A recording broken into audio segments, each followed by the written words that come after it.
মানুষের জানার আগ্রহের কোনো শেষ নেই।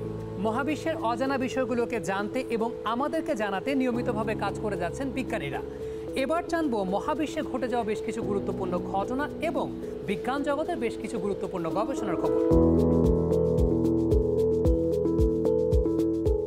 140 বছর পরে পৃথিবীর কার্বন মাত্রা সর্বোচ্চ হতে পারে বলে বিজ্ঞানীরা জানিয়েছেন। 56 মিলিয়ন বছর আগে পেলিওসিন থার্মাল ম্যাক্সিমামের ঘটনার সময় পৃথিবীতে কার্বন ডাই অক্সাইডের মাত্রা সর্বোচ্চ অঙ্ক ছাড়িয়েছিল। সেই মাত্রায় আবারও ফিরে আসতে পারে পৃথিবী। অধিক মাত্রায় কার্বন ডাই অক্সাইড নিঃসরণের কারণে এমনটি হচ্ছে বলে বিজ্ঞানীরা মনে করছেন। সূর্যের মতো একটি পুরনো বামন তারা শনাক্ত করেছেন জ্যোতির্বিদরা।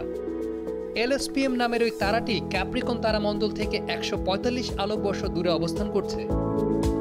তারাটির বয়স 3 বিলিয়ন বছর বলে মনে করছেন গবেষকরা। জেব্রার সাদা কালো ডোরাকাটা রঙের রহস্য অনুসন্ধানে নতুন একটি দিকের খোঁজ পেয়েছেন জীববিজ্ঞানীরা। আগে ধারণা করা হতো আক্রমণের হাত থেকে রক্ষা পেতে জেব্রার সাদা কালো চামড়ার বিকাশ হয়েছে।